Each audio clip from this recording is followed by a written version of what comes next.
All right, so what's up, everybody? Got my man Tommy on here. A lot of you guys, or at least some of you guys, have definitely are probably acquainted with him, what he does. Great nutritional content on Instagram, YouTube, really everywhere. So go check him out. Just wanted to get him on here so we could answer some of the main questions that we get. So this will be kind of a nutritional, frequently asked questions type thing for you guys. Everyone comes to me with nutrition questions, and even though I've done my fair share of research on it, I've taken a ton of classes on it, whatever. Always good to get guys who are a little bit more centered on nutrition in here to get their perspective. So hopefully we'll cover your question, whatever it may be. And if we don't, then let me know, and I'll try to get to that another time.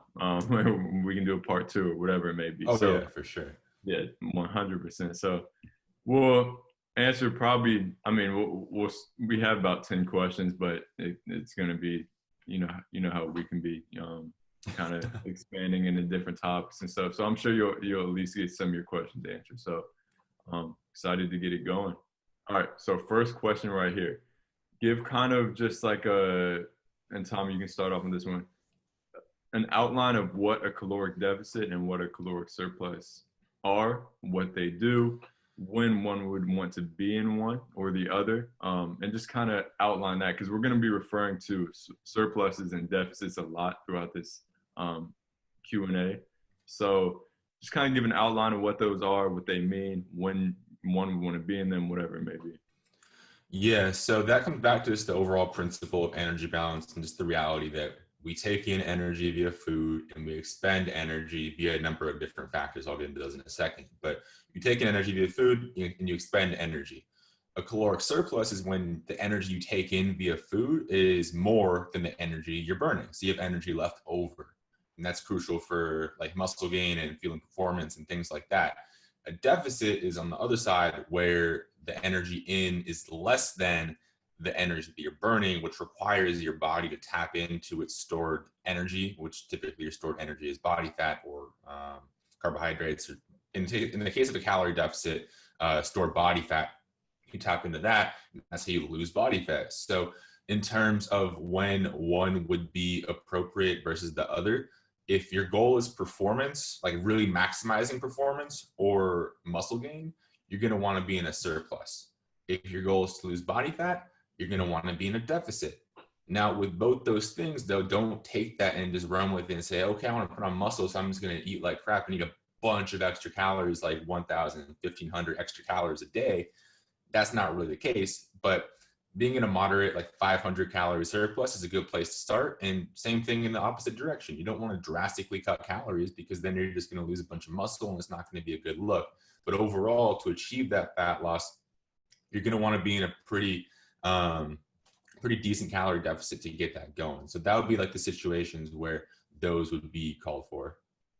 Right. No, perfect answer. So kind of building off of that, a lot of people ask, like, all right, look, I want to gain muscle. I want to be in a caloric surplus. Yeah. I want to eat more than I'm expending, but they have trouble with that. And what are some tips that you would give guys who want to gain weight or they want to pack on some muscle, but they just can't really get themselves to eat some or intake more calories than they expend? Because it's hard sometimes as Hooper. Yeah, for sure. I mean, as basketball players, it's definitely harder to eat enough calories. I think a lot of people view it as like impossible though. And that's not true. If you really plan for it and make an effort, that you are going to get into a calorie surplus, but it can be harder because, I mean, obviously you're training on the court, sometimes multiple times per day. You're in the weight room, you're doing extra conditioning stuff. You're just doing other stuff. You tend to be taller, maybe a little heavier.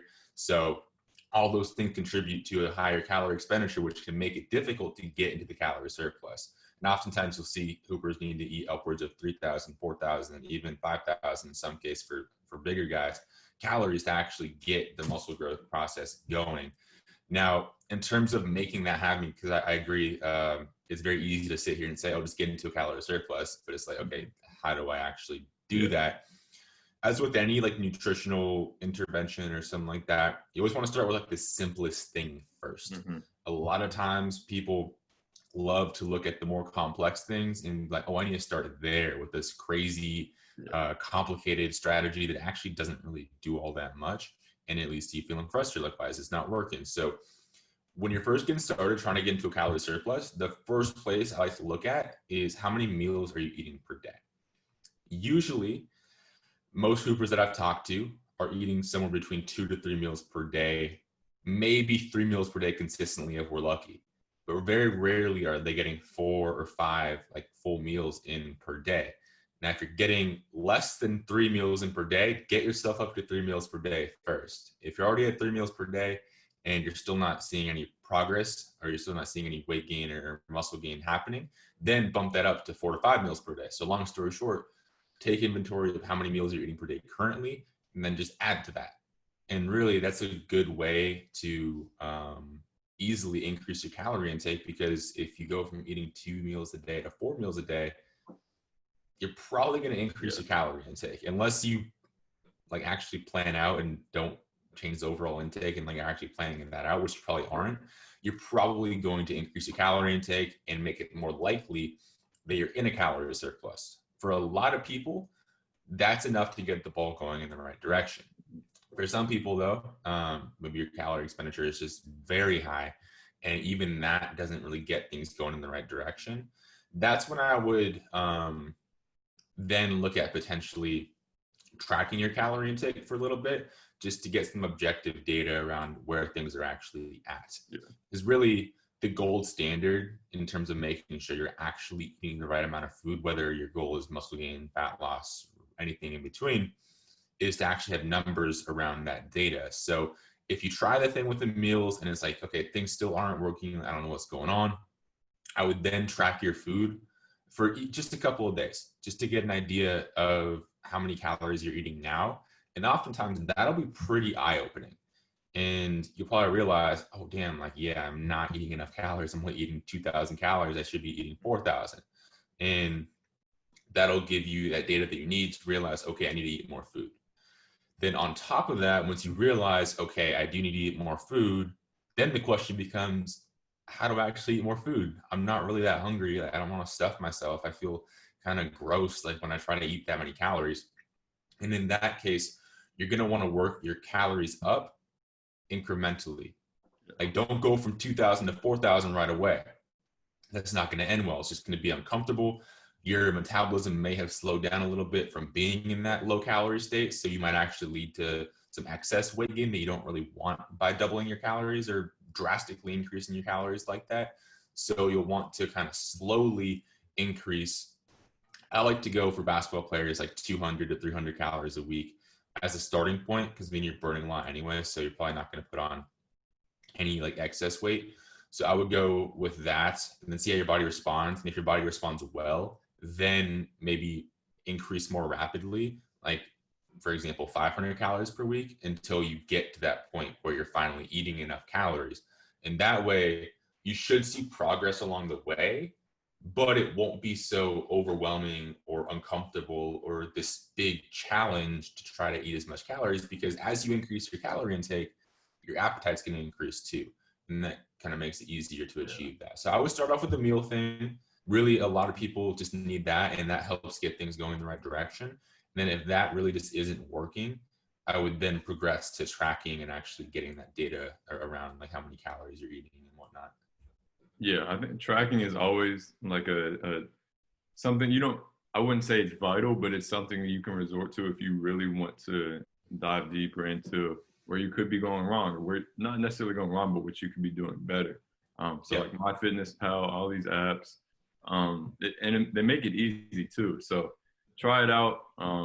If you're not seeing any progress and you really want to make sure that you're doing everything the right way, I think tracking could be a good way to Yeah. go. Yeah. And honestly, on that, it's not that difficult. I think people think Yeah. tracking is a lot more difficult than it actually is, and use that as kind of an excuse not to do it. But I mean, if you're in a situation where you're really just not seeing the progress you want to see and you need to track, just track.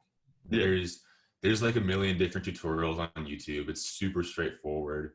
And then, I mean, if you have any other questions, just like message me or something. Yeah. But overall, it shouldn't be a crazy difficult process to just start tracking your food. Right. Not for sure. And circling back to just a couple more things about how to get into that caloric surplus that we mentioned on the Yeah. Q&A that we did, or the Instagram live that we did. One is just liquid calories. So like mass gainer smoothies, or like, I mean, I would say that's probably the best one: shakes, smoothies, whatever. Obviously don't be drinking soda because it has like a ton of calories in it. You're Yeah. gonna see some more harmful effects than just getting more calories. But um, if you're someone who just literally can't force down any more food, sometimes just like knocking back a shake in the morning or when you go to sleep could be the easiest way to do it. Sounds simple, and it's because it is simple. Another thing that I see a lot with hoopers, because they're eating a lot of processed, like just literally just processed foods. Like they eat a lot of Mm-hmm. shit that's in a box or a bag or whatever, and Yeah. most of the time they're not getting enough fat in their diet. And like we mentioned on the last one, like fat is over 2 times as many calories um per gram. So like if you're lacking in the amount of fat that you're getting, um you're naturally just going to see less calories coming in, because carbs and protein are simply just less calorically dense. So that's where tracking could come in. A lot of tracking apps or whatever also track the macros. So Yeah. you'll see like I'm only getting 10% of my calories from fat. In which case you're like, all right, not only will upping the fat provide me with some health benefits, because fat plays a very important role in our body, but it's going to help us take that caloric surplus to the next level, or get into that caloric surplus, just because it's so much more calorically dense. And obviously I don't want you out here eating any type of fat, um, but there are a lot of healthy fat options that you can include into your diet very easily, whether it's throwing peanut butter in your smoothie, or there's so many that you can list off that I would definitely say, if you're tracking and you don't get enough fat, that's one route to take to, maybe not, that's not going to be like the saving grace for your caloric surplus, but it might help to kind of push it that extra level, I would say. Yeah, I mean, when you're looking at fat intake, you're right. It's more than like double the amount of calories of per gram of protein and carbs. So in a situation where if your fat intake is way too low, like 10%, for example, is way too low, Yeah, you want to get it up to at least 20, probably yeah, 25%. But even in a situation where you're already eating like a healthy amount mm, of fat and you're struggling to get into a calorie surplus, increasing fat intake can be a way to like short term get calories up. yeah, But in the long term, like we're talking about on the live we did, we kind of want to make sure that in the end, a lot of the calories are coming from carbohydrates, just because those are the best fuel for the type of activity that we're doing as mm, basketball players. Is because fat really isn't as effectively utilized during that high intensity activity for a number of different factors, or a number of different reasons. So in an ideal situation, the increase in calories to get you into a calorie surplus would probably come through carbs, but at the fundamental level, if you're struggling to get the calories in, period, I'd rather you get the calories in from fat than not get them in at all. yeah, And then when you're in a position where you're comfortable with that, maybe start shifting the ratio back a little bit to including some more carbohydrates in your diet. And even in this context, we're not talking about going keto or anything crazy like that. oh yeah, I'm just talking about a slight increase in yeah, fat to give you a little boost in calories while still getting enough carbohydrates. So you're not right, low carb by any means. Um, but maybe you just kind of utilize that a little bit to get those calories out. right, yeah. And I think um, kind of coming back to just relaying the importance of carbs is that, especially if you follow like nutrition pages on Instagram that aren't really for athletes, they may talk Yeah. about cutting carbs and all these other low carb methods, where as athletes, as basketball players, we need a lot of times almost an insane amount of carbs to keep us going, because that's our Yeah. primary energy source. So if you're a hooper thinking about cutting carbs, I would not suggest it. Even if you're trying to lose some weight, I would say keep like if anything, you need to increase that amount of carbs and cut back. That's just like, for me, that's always like the last thing that I would look at, because we need Yeah. carbs to keep us going as basketball players. Yeah, I know carbs are insanely important. Like, just to give Yeah. some context, like when I was playing in the one season, I actually tracked my food. I wish I did it earlier, but the one season I finally got around to it, I was eating around 550 grams of carbs per day, which is not abnormal for a basketball player. Like, the general recommendation for team sport athletes is 5 to 7 grams per kilogram Yeah. of body weight. So, for example, a 100 kilogram person, so about two, like, 220. terrible at the conversion there, like 220. 20, Yeah, 20 pounds. yeah, yeah. So a 220 pound individual will be eating 500 to 700 grams of carbs based on that recommendation.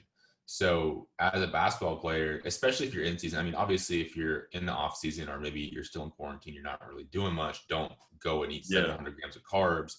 But if you're training and you're in the middle of a really intense part of your training cycle, or you're in season or something like that, then you need carbs to fuel activity. They fuel your nervous system too. Like, your nervous system only relies on glucose. So if you're not getting carbs in, that'll affect you feel mentally too, and recovery overall. So bunch of benefits from carbohydrates. So you really don't want to cut those out. Yeah, no, definitely not. And I think kind of the most important theme that I've learned here is just matching your carb intake with your activity level. So if you're sitting on your butt all day because you're still in quarantine, whatever, obviously don't take in, like you said, 500 to 700 grams of carbs. But if you're going 3 times a day, then you're going to up that carb intake to kind of match where you're at in terms of activity. So I think that's really important idea. Yeah, just to get some context there too. I mean, even if you're sitting around all day, it doesn't mean to go like keto or anything like that. Because your brain, like, literally, the reason for the RDA, so the recommended amount of carbohydrates per day for an adult who's sedentary, is 130 grams. And, like, that's how much your brain or nervous system needs per day, period. So even if you're not doing anything and you're not specifically trying to follow a ketogenic diet, that's a totally different context. If you're not trying to follow a ketogenic diet, and even if you're sedentary, you still need carbohydrates. So definitely important to know that. Yeah, for sure. All right, so let's move on to gaining and losing weight. How quickly should we try to do it? What's kind of like a unexpected amount per week, per month, whatever, and what may be a little bit too much, both in terms of a caloric surplus and how much weight you actually are gaining on that scale. What are your recommendations there? Yeah, I'll start with the caloric deficit first, just because it tends to be a little bit simpler as far as like a set recommendation. Usually the recommendation there is just 0.5 to 1% of your body weight per week is a safe amount of weight to lose without really sacrificing a bunch of muscle mass. And if you're a leaner individual already, you'll probably want to be closer to that 0.5%, so you're not losing too quickly. If you're a little bit more overweight, you have more fat to lose, you can lose a little bit more aggressively, so more towards that 1% of your body weight per week. So for example, a 200-pound individual will be looking at losing 1 to 2 pounds per week, which doesn't sound like a lot, but over time it adds up. And really, you get to remember, as a basketball player, why are we trying to lose body fat? Unless you're like extremely overweight and just have like some health issues going on, you're trying to get healthy. The main reason why hoopers try to lose body fat is to get more agile, jump higher, be more explosive. And if you're losing weight too quickly and you lose muscle as a result of that, it kind of defeats the purpose of what you were trying to do in the first place. And it might affect your relative strength, and you might not really even see any benefit from what you were trying to do. So in order to actually achieve that desired outcome, you want to make sure to lose weight at a smart, sustainable pace, so that 0.5 to 1% of your body weight per week, in order to maintain muscle mass and actually come out the other side of that fat loss phase performing better than you were before. So that's an area where I see a lot of people mess up, especially now as we're coming out of quarantine. Maybe you put on a couple pounds you didn't want to, and then you're like, oh crap, I got to just drop this all off like ASAP. Sure, but make sure you do so in a way that doesn't hinder your performance long term. Yeah. And then in terms of gaining weight, same thing. You don't want to put on weight too quickly because then that kind of defeats the purpose of gaining weight too. Like we're trying to put on lean muscle mass and we're trying to help you perform better, get stronger, more athletic, more explosive. And putting on body fat is not going to help that. If anything, it's going to hurt you there. So this is a little bit more kind of not as clear, but in general, I like to recommend about 0.5 to 1% of your body weight per month. So muscle gain is a much slower process than fat loss. Mm. So we're looking at like a per month type of thing. And even then, taking it back to the 200-pound example, gaining 2 pounds in a month of pretty quality mass is significant. Like over the course of an off season, you can put on 6, 8 pounds, and that can really change how you look and more importantly, how you perform, given that you're putting on very high quality mass versus just putting on a bunch of excess fat. And this one, this one's a little bit trickier, especially for younger athletes, because I mean, there are some younger athletes that can have that sort of insane off-season transformation where they do put on a bunch of weight and they do end up performing better. So it's very like individual case by case basis.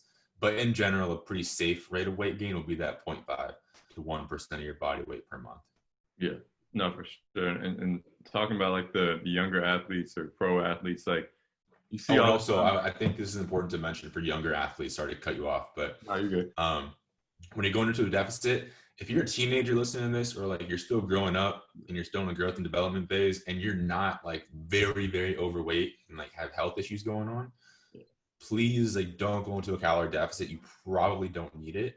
And you'll be far better off at least at maintenance, if not in a surplus, because one, being in a calorie deficit could potentially stunt your growth and development. And as a hooper, we're trying to be as tall as we can, and that's really one of the that's like really the only thing that we one of the only things that we can influence as far as how the outcome of that.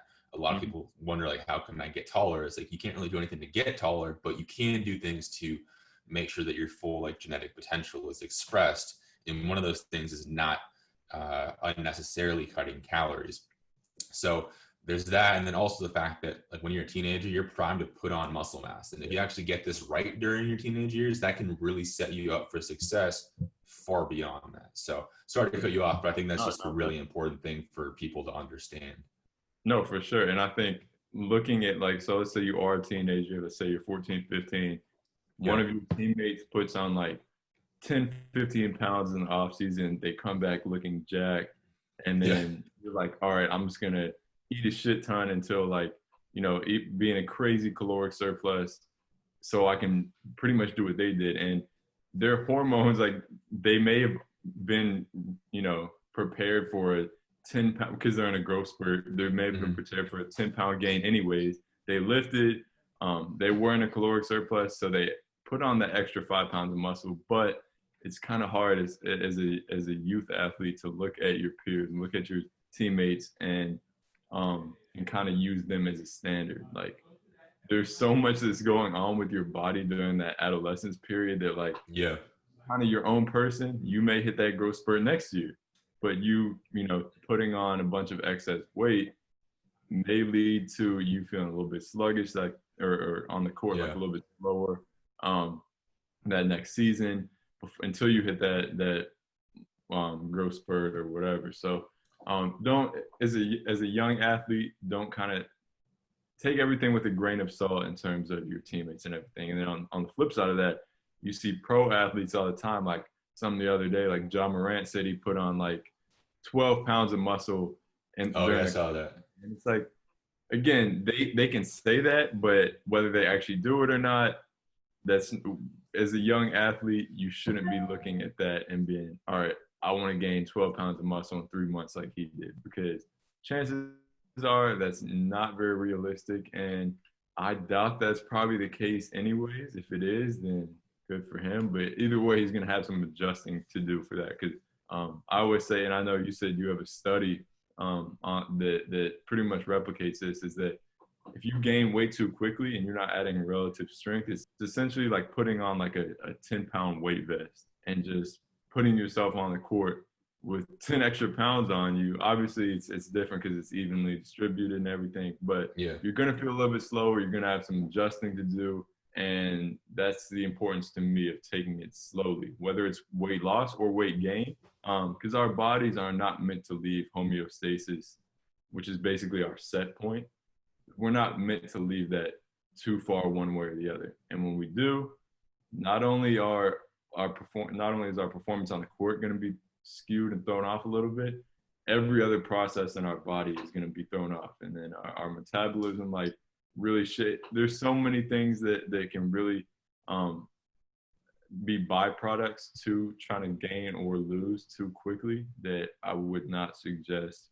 I would really just suggest being patient, whether you're going one way or the other. Yeah. Most of the time, I mean, the best thing most of the time for most basketball players is just focus on what the actual goal is. Like, focus on performance. Yeah. Most of the time, like, if you're playing better and you're getting stronger and things are going well in that regard, you're doing Yeah. fine.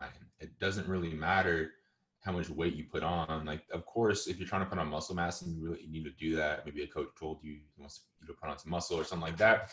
Sure, like, that's a metric you want to look at, but overall, you should be really focusing on fueling for performance, and everything you do should go through that lens of, okay, is this helping my performance? Is this gonna help my performance? And if it doesn't, probably question, like, should I really be doing this? Yeah.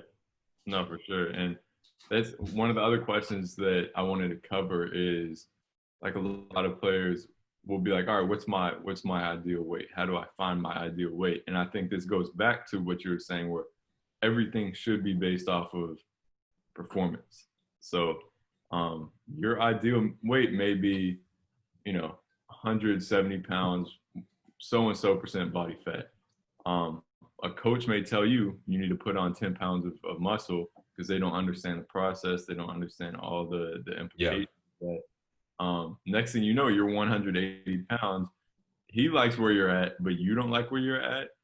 I would say it's a personal process. Like, you have to understand what makes you feel best, because when you feel Yeah. better, you're likely going to play better, regardless of, you may be able to take a couple extra hits if you have 10 more pounds on you, but if you don't feel as good every morning when you wake up or every time you step onto the court, I don't think that's a good trade-off.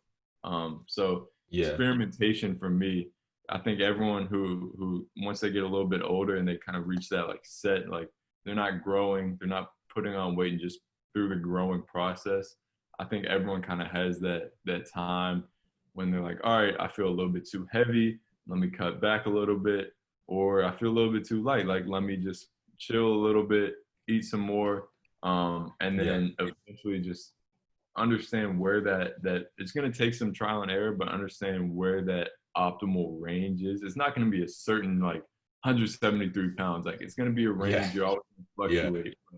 fluctuate. Experimentation, trial and error. Find what's best for you, I would say, and find what's best for your performance. Not looks or aesthetics or someone else, unless that is your goal. But I'd say performance is the key. Yeah, I mean, even if you look across the NBA, like, there's plenty of different body types. Some people are those, like, skinnier, lankier guys, and, like, they're doing great. Like, the classic example is Kevin Durant. Like, the dude is arguably the best player in the league, or definitely up there for one of the best players in the league. And I mean, he's not, like, jacked. And then you have guys like Zion who are jacked, and Yeah. like, it works well for them.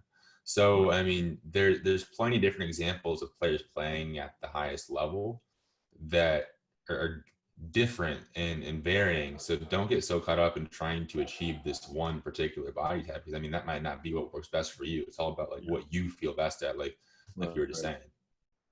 Right, for sure.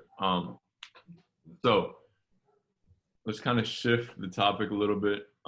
We've covered a good amount of them just based off having these conversations. Yeah.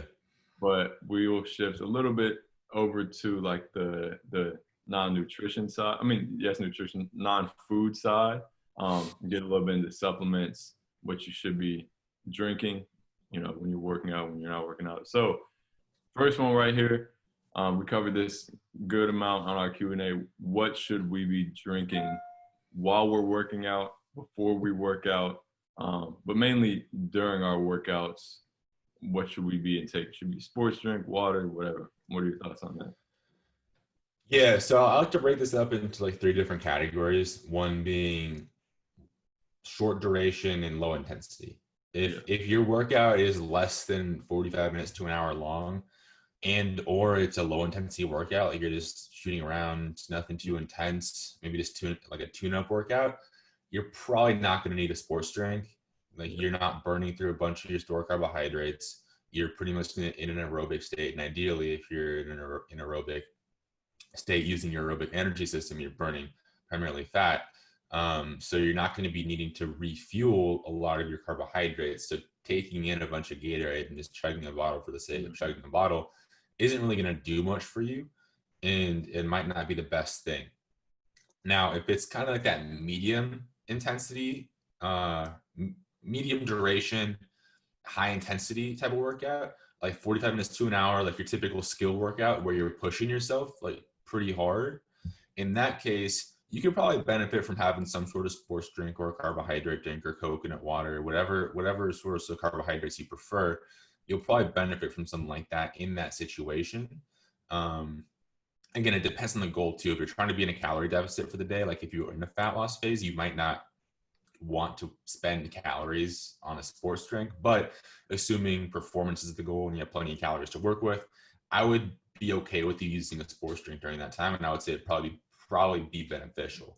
And then in that longer duration in high intensity type of session, like a full like practice or training camp or a game where you're playing lots of minutes and it's a very intense long session, that's where you'll really benefit from using sports drinks. That's when you get past the point where glycogen starts being depleted, especially if it's high intensity. So you're going to need to refuel that. And not to mention just replacing lost fluids and electrolytes and things like that. And going back to the lower intensity session,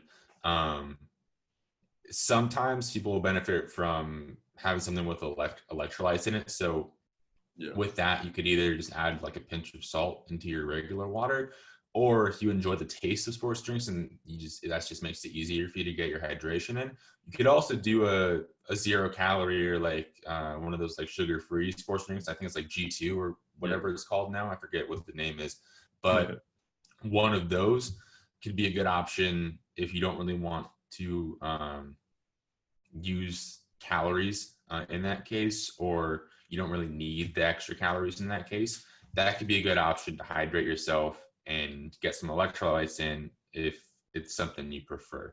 But that would be like my overall recommendations in terms of sports drinks. yeah, for sure. And I think like a lot, especially once you're in season, um, you're most of the time gonna have access to Gatorade and to like juice Yeah. that they have and everything. Like, and if you're on the bench and you're not playing, 30 something minutes a game, or even yeah, so like if you're not one of the main guys, technically you're not gonna reap much of a benefit from it. So if you're sitting there just chugging Gatorade, sitting on the bench, like that's the pretty much the equivalent to drinking a soda while you're sitting there on the bench in Yeah. some situations. Yeah. So consider your activity level, even though you have access to it. Like I know a ton of guys who personally, like I've been in that situation before. Oh yeah, me too. I wasn't playing, like the Gatorade's right there. I'm like, might as well just drink it. But definitely understand the implications either way. They can be a very good tool, but they can also be the opposite of that. And they could serve some potential detriments if you're not replacing your stored glycogen. Yeah. Another cool thing that I've kind of been acquainted with is just the taste. Well, I mean, I don't want to use the word ergogenics because like a lot of people on here won't understand what that means, but like the benefit that just tasting a sports drink could have, because they've done a ton of studies on like mouth rinses where Yeah. Yeah. it's in a race or whatever, like they'll drink some Gatorade or not drink it, they'll put it in their mouth, like swish it around, spit it out, and you actually see a benefit there just because of like they're not 100% sure why it Yeah. happens, but it kind of stimulates like these pathways of like reward and extra like motivation, I would say, or just like you pretty much your brain is feeling when it's feeling kind of low energy. Um, you put those simple sugars in your mouth, swish them around, spit them out, and it kind of tricks your brain into thinking like, all right, we have some sugar on the way. We have some energy coming in. So that's kind of a cool thing right there. And that may be one area. I mean, the implications of this you can take wherever you want to, but um, that may be one area for me where maybe under like a 60-minute workout, I might give my guys a Gatorade, like one of those little small Gatorade, just like if we're going really hard in the heat or whatever. Yeah. Sometimes like drinking a 8 or 12 ounce Gatorade will stimulate these kind of motive these pathways where you just feel like you have more energy, and you feel more motivated. So that may be one time when you might want to do it if you're really going hard in the heat or you're really pushing your body. But for the most part, man, I would say if it's under 60 minutes and like you said, if it's not high intensity, you're not going to see much of a benefit from it at all. Yeah, yeah, for sure. I mean, like you said, having like an 8 ounce Gatorade, it's not the end of the world. Like even if you quote unquote misuse it, like it's not gonna No. wreck your progress. As long as you don't go out here chugging one of those like giant bottles and just like chugging that for no reason, like you're good. Yeah. But overall, yeah, under 60 minutes, probably stick with water. Even if it's high intensity, I mean, you're probably not going to fully deplete your glycogen stores. So Yeah. you probably don't really need the Gatorade, but like you said, it can be kind of a good thing from like a motivational standpoint or just helping you get through that session mentally. Yeah, for sure. All right. So shifting from what should we be drinking to what supplements should we be taking. So let's talk about whey protein first. Most hoopers have experience with it. They take it, whatever. What are your thoughts on it? How should we use it? Should every basketball player be implementing whey protein into their diet? What are your thoughts on that? Yeah, I mean, whey protein or any protein powder in general can be a good addition to your diet, especially in a situation where you have trouble hitting your daily protein intake.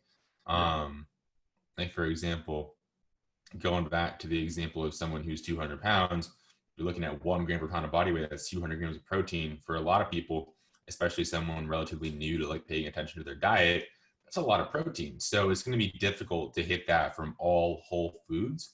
But given like the majority of your diet or the majority of your protein intake is coming from those whole food sources, I think it's totally okay. And I'd probably recommend using protein powder to get you over that last hump to get you to your protein target. And then also it can be very helpful from a logistics standpoint if you just finished your training session and you got to go to class, you got to go to work, you got to go somewhere and you can't like actually sit down and have a meal. That could be a really good situation to help you get calories in. And I would probably use that in conjunction with just like a whole smoothie you put together that has some carbohydrates, some healthy fats, some color in there too. But that's another situation where it could be really beneficial. I think where some players mess up is they think that a certain protein shake is going to make or break their progress, and it's just not going to. Right. And the reality is that most of your protein intake should be coming from those whole food sources. Mm-hmm. And it's not necessarily because excess protein powder is bad for you. It's more so because by using extra protein or too much protein powder, you're going to be limiting the amount of protein you get from whole food sources and therefore limiting the other nutrients that come along with the protein in those whole food sources. Like, for example, a steak isn't just protein. It has other micronutrients and things like that in it as well that are extremely important for your performance, recovery, overall health. And it goes for any sort of protein source like chicken, fish, whatever. There's other things that come along with the protein that are also going to help you out. So if you're getting your protein mainly just from supplements, you're going to be missing out on a lot of those things. Yeah. So in general, I would like to see protein powder intake around like 1 to 2 servings per day. If you're someone who really is just struggling to get calories in or really struggling with protein intake, you can go higher than that as like a short-term fix to just help you get the total calories in or get your total protein intake in, because that's going to be the most important thing. But long term, I would probably like to see that shifted more towards whole foods rather than feeling like you have to rely on a supplement. Um, but yeah, overall, I think protein powder can be a very valuable part of someone's nutrition plan, though. Yeah, for sure. And I think um, it's not only for weight gain and putting on muscle, but protein is obviously a huge part to weight loss as well. Um, Yeah. for you guys, I mean, most people wouldn't go deep into science to understand this, but protein has something, or when we intake protein, something happens called a thermic effect, which is essentially protein is harder to digest or harder to, not harder, yeah, harder to digest, but also even more importantly, It takes more energy. yeah, it takes more, yeah, it's harder um, to burn off essentially because um, like when we're doing shorter, intense exercise, we're burning off carbs. When we're doing more aerobic exercise, we're burning off fats. And then protein is kind of that like third option for what we're burning off. Yeah, I mean protein itself really gets turned into carbs to then get burned Yeah, off. yeah, So yeah, exactly. it's So really that whole not even. process. I'm not sure. I think I mean amino acids might be oxidized to some extent, Yeah, yeah. but for the They most can do part, both. Yeah, they can yeah, oxidize and yeah, yeah, for the most part, I mean they're converted into carbs via a process yeah, called gluconeogenesis. This is getting really deep in the weeds, but yeah, they're converted into carbs, and that's what's used. And that's kind of like the last resort. Like if you're in a calorie deficit and you're low carb and you need that, then that process will happen. yeah. No, like they say like the two primary times when amino acids are directly used is like fasting and starvation.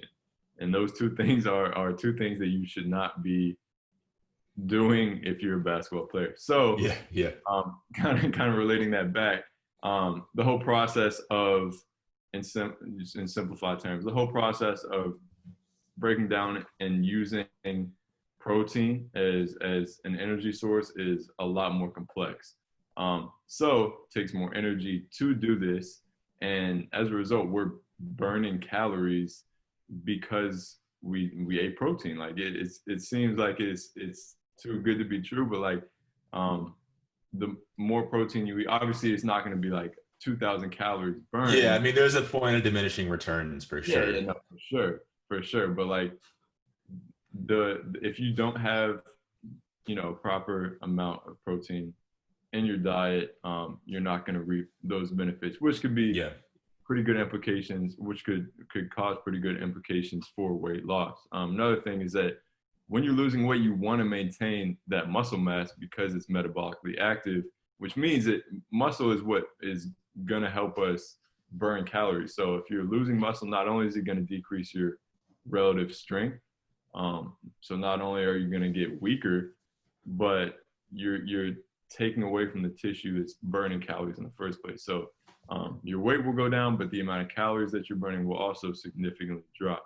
So it's important that even if we're in a caloric deficit, try to maintain as much muscle as possible. Obviously, it's going to be hard to gain muscle in a caloric deficit, but maintenance of or of muscle tissue, excuse me, is one of the most important things that we have to consider while we're trying to lose weight. yeah, for sure. And part of that too is not even just your protein intake, but your carb intake. Because like we Yeah, were just talking about, your body's going to burn carbohydrates first before it goes to breaking down muscle tissue. And if you're not eating enough carbs, then yeah, your body's going to have to start breaking down muscle tissue. yeah, So one way, along with just making sure your total protein intake is on point, um, is to make sure your carbohydrate intake is on point too. So then your body uses that for fuel versus breaking down muscle tissue to liberate those amino acids, which goes to the whole process we just talked about. yeah, yeah, for sure. So overall, get your protein whether you're trying to lose weight, pack on some muscle, whatever. And I think protein powder can be a very convenient way to get it, but do not overlook those whole food protein Yeah. sources. Those are primary.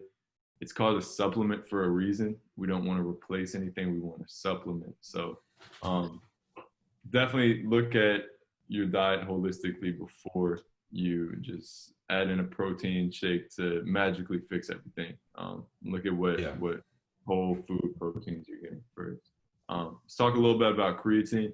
So we can do this kind of quickly, but you get a lot of questions about it. It's definitely a well studied, probably one of the most studied supplements, Yeah. pretty much in the history of athletic performance and nutrition. But it does have its benefits. I'll let you take this one first, and then I'll Mhm. add on to it. But who should be using it? What are its benefits? And what what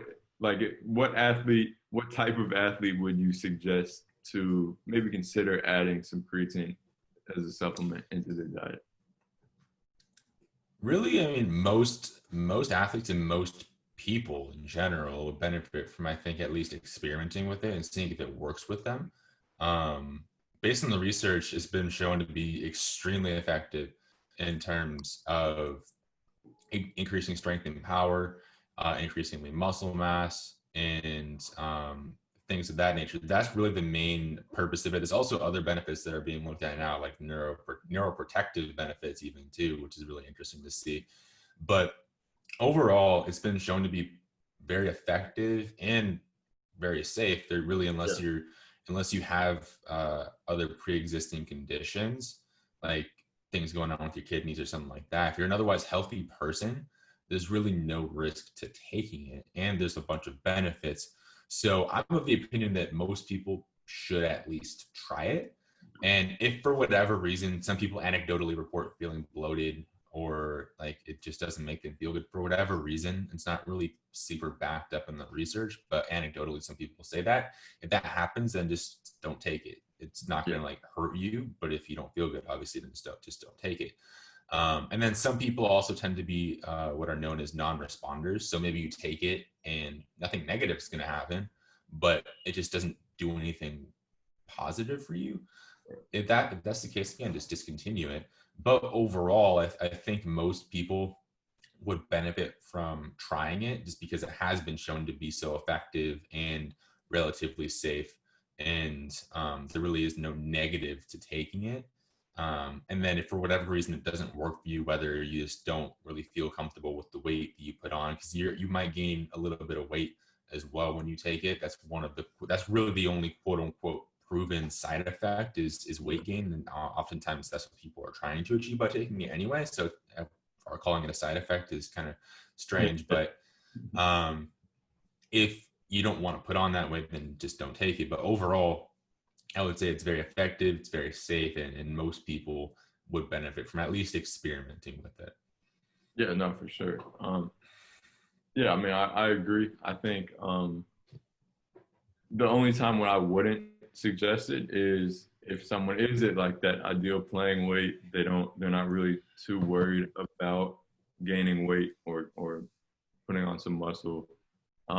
So maybe that the water absorption or even just the actual putting on weight or putting on muscle may Yeah. not be what you want. But a lot of hoopers do want to put on some weight.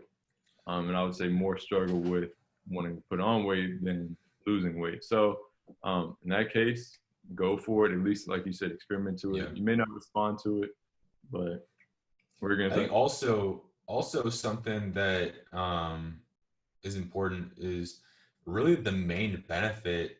I mean, putting on weight is one of the benefits, I mean, depending on the person, but really the main benefit is like the increased strength yeah, and yeah, power and being able to repeat those bouts of effort over time. Like, especially as a basketball player, you're going to need to be constantly doing repeated bouts of like high mm-hmm. intensity sprints or jumping up for a rebound or trying to chase someone down or whatever the case may be. And that's really the function that creatine serves, is helping to Yeah, regenerate ATP or energy at a faster rate to use in those high intensity situations.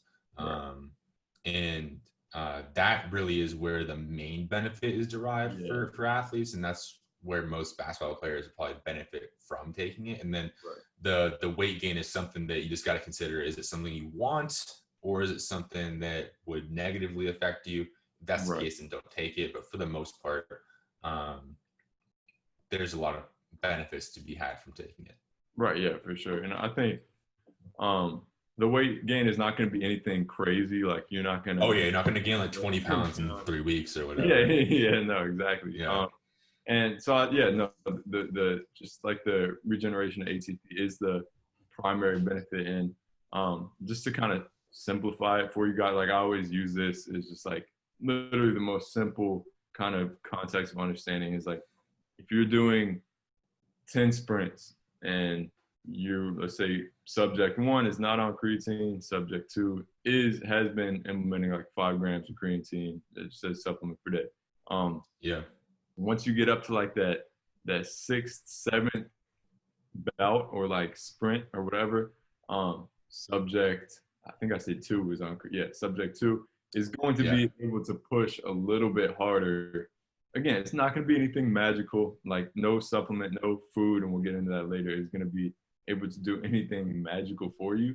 But that extra push, not only is it going to help you in training, so you're going to be able to train harder. The subject who is able to train harder is able to adapt better. You're able to adapt better, you're able to play better. But it could also potentially, like you were saying, serve us well in a game. Let's say like you're obviously inherently in basketball, you're doing like in sprints on that seventh or eighth one, you're going to be able to go a little bit harder. And as we know, as athletes, we're always looking for that little extra edge. So definitely consider it. Know that it might cause, or I mean, weight gain is something that will be a part of it, or it may not, depending on how you respond to it. Yeah. But definitely at least experiment with it, I would say, for most of you guys. And if you do experiment with it, do it in the off season first. Like don't try it in the middle of in your season. This goes for literally any sort of like drastic change or implementing a new supplement or implementing a new nutritional protocol that you haven't tried before, or and even like your game day, like pre-game meal, you should have tried that already multiple times during your off season, before practices, before workouts, and everything you do in season should have already been fine-tuned during the previous off season, because you don't want to try something new and then have it throw you off. Because that's like the worst time to do that. You'd rather have that happen early in the off season. You're like, okay, yeah, that sucked, but like that workout didn't really mean anything, so I can just not do that again, versus having that happen on a game day. So that's something, and that doesn't just go with creatine or any like supplement. That goes with any sort of nutritional protocol that you could be implementing. Yeah, for sure. And kind of speaking of like the consistency, like having a routine type thing. This is a question we got when we were doing our Q&A, or our Instagram Live. Can we eat like the same meal or kind of general structure every single day? Would you want to switch it up? What are your thoughts on that? Yeah, so this is really context dependent. So I think as a starting point, I like the simplicity and I like eating very similar things every day for someone, just because it tends to make it easier to stick to, and there's not as much like decision fatigue and thinking like, what do I need to have here? Oh, I need to have this. I need to switch it up. I need to do this and that. And it's not as overwhelming. It can make it much easier to stick to the plan. Now, in the long run, I think variety is important, just to make sure you're getting a wide variety of different types of micronutrients. There's different types of fibers as well, which are found in different types of fruits and vegetables. So and other types of foods as well. So overall variety is very important, but the most important thing is the ability to stick to the plan. So usually what I like to recommend, because I personally eat a very similar diet day to day. If you're someone who does well with that and likes that structure and likes having the consistency day to day, what I would recommend is just making sure you get a wide variety of colors in throughout your day. So the saying is usually eat the rainbow. And the reasoning behind that is because different types of foods that are different colors typically have different micronutrients in them. So if you eat plenty of vegetables, but you're just eating spinach every single meal and you're like, oh, I eat my vegetables, you're missing out on other nutrients that you could be getting from bell peppers or from sweet potatoes or whatever the case may be. So if you're someone who does enjoy eating a very similar diet day to day, at least make sure you're getting a variety of different colors in. So that way you can make sure that your nutrient intake is diversified enough. And then from there, I usually like to recommend like try one new food a week or one new food every 2 weeks, just to make sure you're kind of introducing new things into your diet, especially if you're relatively new to paying attention to your nutrition. Odds are your diet isn't really that diversified. So add in some new foods here and there. But overall, I like the idea of having the consistent structure because that tends to make it easier for you to stick to. And then when you're comfortable with it, start to branch out, add new things in.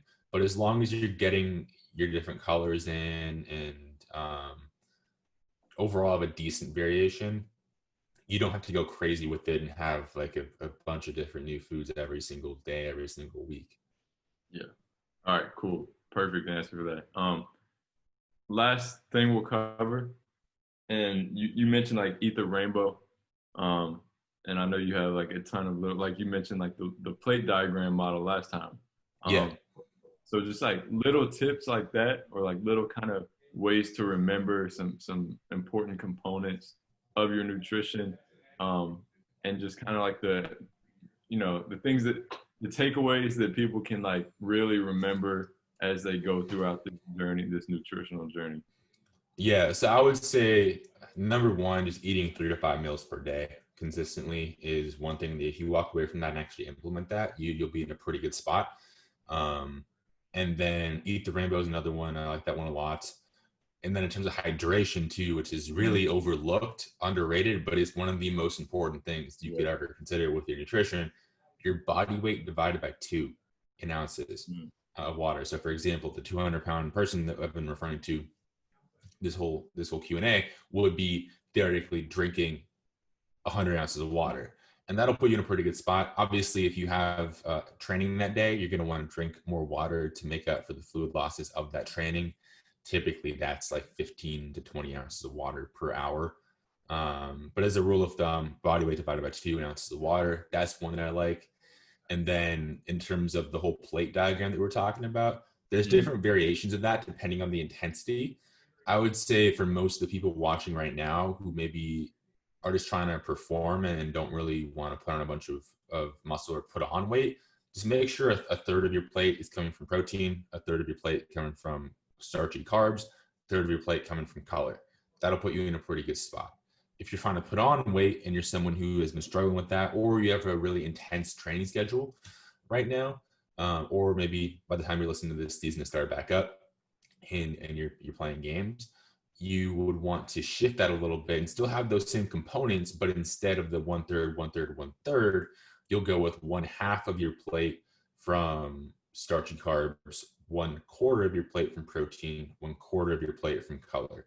And that paired with the whole 3 to 5 meals per day should put you in a pretty good place to fuel properly and overall have a pretty solid diet. So I would say the meals, that plate structure that we just talked about, and the water and the color, if you get those 4 things dialed in and like really actually stick to those 4 pretty basic things, you will be far better off than the vast majority of basketball players, because the vast majority of hoopers, even some very high level guys, guys in the league, guys going to D1 schools, do not pay attention to this at all. So if you can start to dial that in, you can really give yourself a chance to separate yourself and make it to that next level. So literally just those 4 simple things. Do not overcomplicate this stuff. I mean, you'll see a million different things on social media. If you look through my page, I'm literally talking about the same things over and over and over and over and over and over again, just saying in a million different ways, but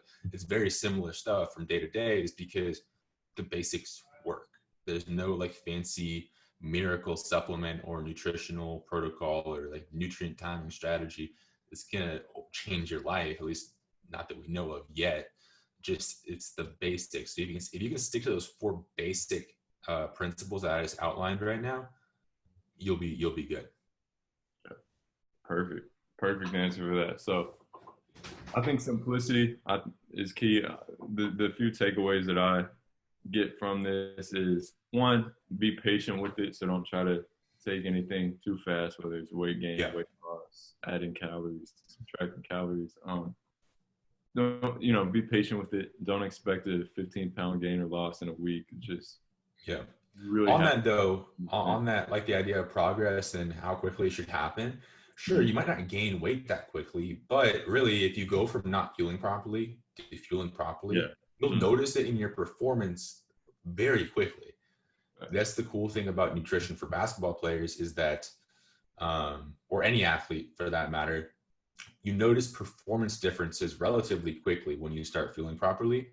Body composition obviously takes a longer time, but focus on that. If you feel better and you're not gassed anymore at the end of your workout, or not as gassed, or maybe you can push harder before you get gassed, that's a huge win too. If you're feeling better overall, that's a huge win. So you can actually make progress pretty quickly.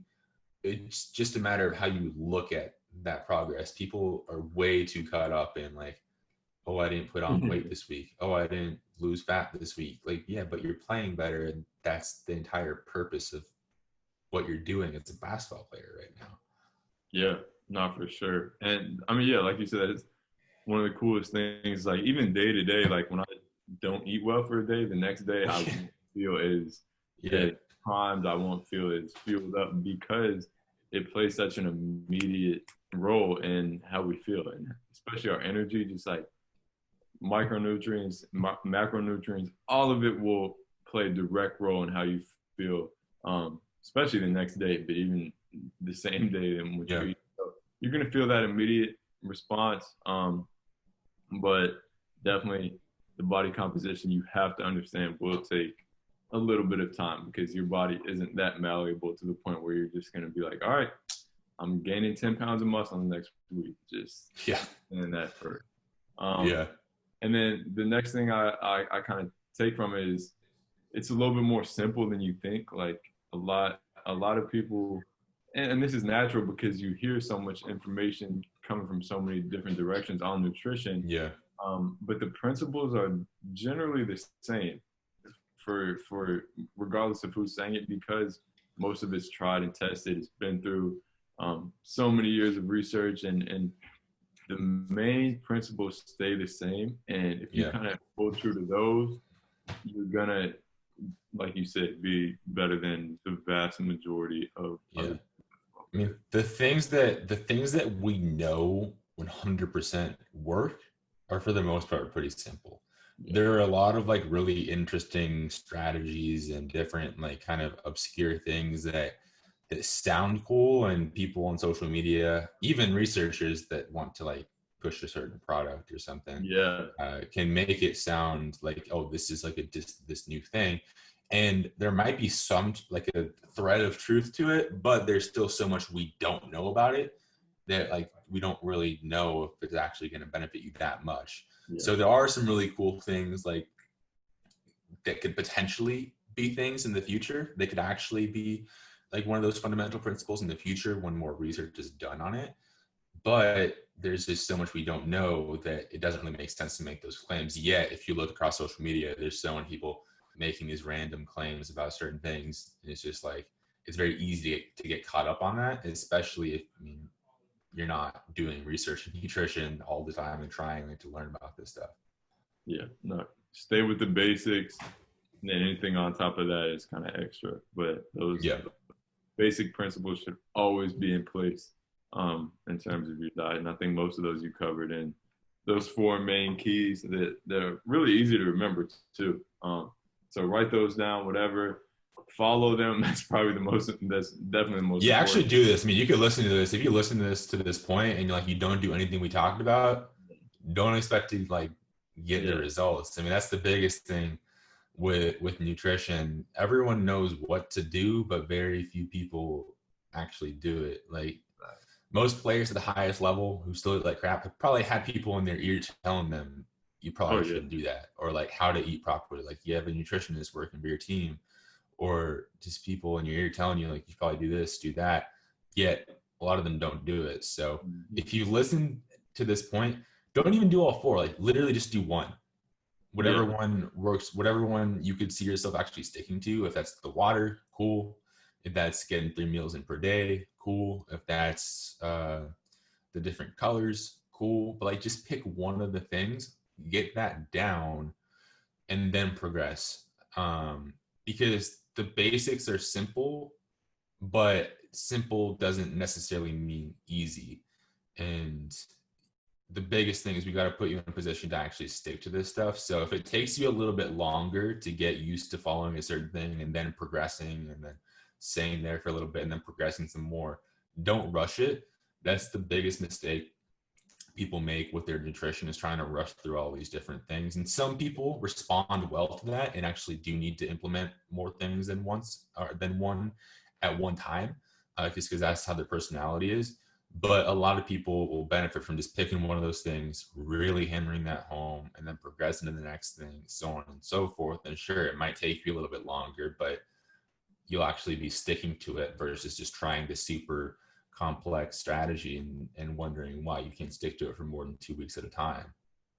Yeah. And I think the best program, whether it's in weightlifting, whether it's on the court, the best program is the one that you're going to stick to. And something is better than Yeah. nothing. So I would Yeah. much rather you do the 4 things for, I mean, I would much rather you do one thing for a few months than 4 things for 2 days and then just be like, all right, this is too much. So, Yeah. Exactly. um, but you're gonna feel benefits. I promise you that. Tommy, I'm sure that you can assure as well that For if you sure. do any of this stuff, you will feel benefits. And at least try it out. Like at least give this stuff a try. Like, all right, I'm just gonna try to make my diet 1% better today, and then add Yeah. on another 1% every day. But at least give it a shot, experiment with it, and you know, who knows? Maybe you'll find yourself a month later really having shifted your diet, and it wasn't that hard in in the long run. So um, Yeah. it's definitely important. Tommy, thank you for hopping on and dropping some very valuable information. And then everyone definitely go, if you thought this was in depth, like you said, most of your stuff is the basic principles, but I learned something new from it every day. So go follow his page. I'll put all his information, YouTube, Instagram, Twitter, all that stuff below wherever this is put. I'll also put it up on the screen and go check them out. I'm sure you'll learn a ton more than you learned today, which is also a ton that you spit out today. But if you want to get even deeper and deeper into it, go follow him, check him out, stay tuned for a lot more. So appreciate you, man. Yeah, no, I appreciate you having me on. I appreciate you giving me this platform, and hopefully this helps a lot of the athletes that are listening to it. Definitely.